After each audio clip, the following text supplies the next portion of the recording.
Hey guys, Joe here, and in today's video we're going to talk about one of our favorite subjects. But first, thank you guys so much for giving me last week to get my stuff together. It was a little bit of a downer of a week, but I'm feeling a little bit better this week. We did crest over 5,000 subs, so thank you guys so much for that. If you aren't subscribed, go ahead and do that. Just go down to the subscribe tab, little red guy down there, and smack him in the face. You'd really help the channel grow just by watching the videos, using my links, all that good stuff. Today, I want to talk about something I've actually had for a few months, and you've seen it one other time. If you go up there to the tab, you'll see I take safety serious, and so should you. In that video, I used a concealed carry style firearm to demonstrate how I handle trigger control and where I carry my firearm when I'm carrying, which I'm almost always carrying. But in today's video, we're actually going to take a look at the one used in that video, and that particular one is this one. This is the CPX1 RD. This one is from Liberty Arms down in Harrisonburg, Virginia. You can just Google them, go blah, blah, blah, blah, Harrisonburg, Virginia, and it will come up. They let me use use firearms for my videos, and in thanks, I plug them, and you guys call them and buy stuff so that we're all happy. Awesome. This is a CPX1, which means it has an external manual safety. If you have a CPX2, it has 0 safeties. Absolutely none. Goose egg, revolver style, no safeties. It's not a bad thing because it also has a heavy trigger, which we will get into later in the video. However, the main point and main selling point of this particular pistol is the fact that it has a crimson trace red dot on it. And it's a crimson trace red dot that is only for the CPX line. It's called the the CT1500, and you can't find it on the website because it is only made for this particular gun. You can see back here it has a little bit of a trench. It's made to work with the iron sights in case the red dot stops working. It is adjustable for elevation and windage. However, this one has not been fired to see how accurate it is. More on that in a few minutes. This is a double action only pistol, meaning that when you pull the trigger, it does one thing, and it only does that. So you can see it is actually hammer fired, has a concealed hammer, and when you pull the trigger, it's a heavy pull all the way, and it goes, and then you reset all the way out. That's why I kind of refer to this as a semi-automatic revolver. For a comparison, this is my Taurus 24/7, chambered in 9mm as well. This one has a double action to single action with decocker feature. So this one can be started double action or single action, either way. You can actually do that and start in double action, or you can do that and have a much lighter single action pull. So double action, you can see how heavy it is. Single action, much shorter and much lighter. Most striker pistols are single action. Taurus makes a lineup consisting of the G3, the G2C, the G3C, etc. that are double action to single action. A lot of semi-auto pistols are single action only, like 1911s and some CZs. This one has an extremely long trigger. Again, good because it has no other safeties besides this external one on the CPX1. But number two, if you're carrying it in your waistband, as evidenced in that other video, you will see that it is much safer to have that little bit extra pull. Keeps you from snagging it on your shirt without being able to stop yourself from shooting yourself where you shouldn't be shooting. This one is finished in silver and tan. It's a very common color combination for Sky. And if you're looking at this bad boy and saying, hey, that kind of looks familiar, the owner of Sky used to work for Kel-Tec.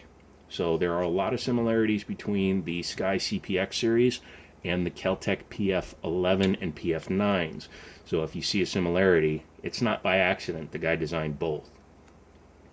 This one has these little air holes, which supposedly allow for a little bit of flexibility in the rear of the grip. I have owned one of these, and I will tell you, it is not comfy at the all. It shoots like a brick. It hurts when it hits your hand, and Yeah, I mean, I'm not trying to say that it's a bad gun. I'm just saying be ready for it. It's not a comfortable shooter. This is not an all-day gun. It's not a range gun. This is your personal protection gun. 10-round magazine with a pinky extension. If you buy it new, it will come with a flat base plate if you want to. I suggest running the pinky extension just because of how small the grip is comparison to how simple the action is. This is a snappy little guy. Keep that in mind. Let's go ahead and disassemble it so you can see the internal features. This is a pretty simple gun. You just bring it back to the takedown. And since I don't have fingernails right now, I have to use a little tool to pop out the cross pin. You can do that. Pop it out. Don't lose it. Spring is under tension, so be careful when you release it. And you have 2 pieces. Captive guide rod, pretty nice to see on an inexpensive pistol. We'll talk about price at the end. And you have a breech lockup cam style recoil system. 3-inch barrel, ramped, shoots hollow points just fine. At least the one I had did, and this is exactly the same. And what I was talking about is no drop safeties, none at all. The way that the SCCY is a little bit safer from accidental drops and things like that is, number one, it's an extremely light hammer. It just has a strong spring, so it comes forward fast. But also, when it's at the front of its motion, it's actually sitting back from the firing pin enough so that inertia can't make it go, again because of the heavy spring and the way it was designed.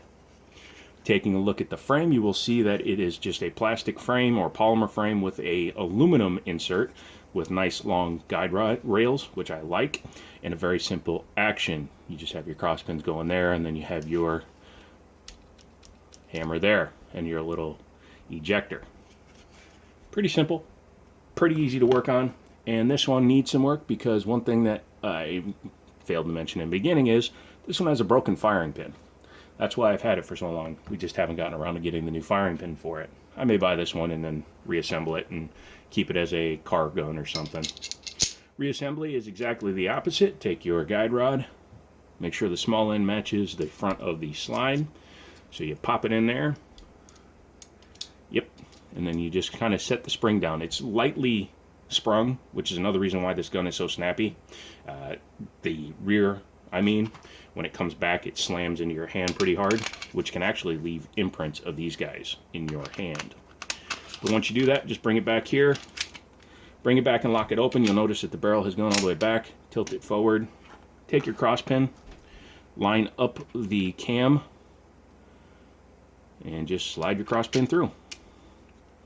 Make sure it's turned the right direction, snaps into place, release the slide, and check the action. If you're looking for an inexpensive double action red dot firearm, this is probably your best example. You can buy used MOS Glocks, you can buy SIGs with MOS cutouts, but you're going to be paying more for the guns than this entire assemblage, which means you won't get a red dot for $350, which is what this gun MSRP'd at before the pandemic. Now it's like $1 million. But if you buy one of these with the red dot, you're not going to find anything really comparable at that kind of money. Gerson makes an MC28 that had the red dot for like $40 more, but I haven't seen that in a long time. This one is still in production, although production for most manufacturers is crap. But I would highly suggest that you go to your local gun store and put your hands on a CPX. If you want one with the red dot, great. If not, just put one in your hand, see how it feels. This was at the beginning of this size handgun. You can see how small it is. Resurgence in popularity. So it's a very popular handgun now, but it wasn't when it first came out. So there are better guns, but they're more expensive. So keep that in mind. Check them out. Go to Liberty Arms, see what they have in stock. Tell them I sent you. They'll give you a good price. Come back later in the week because I have a rifle video I'm doing. And, as always, I'll talk to you later.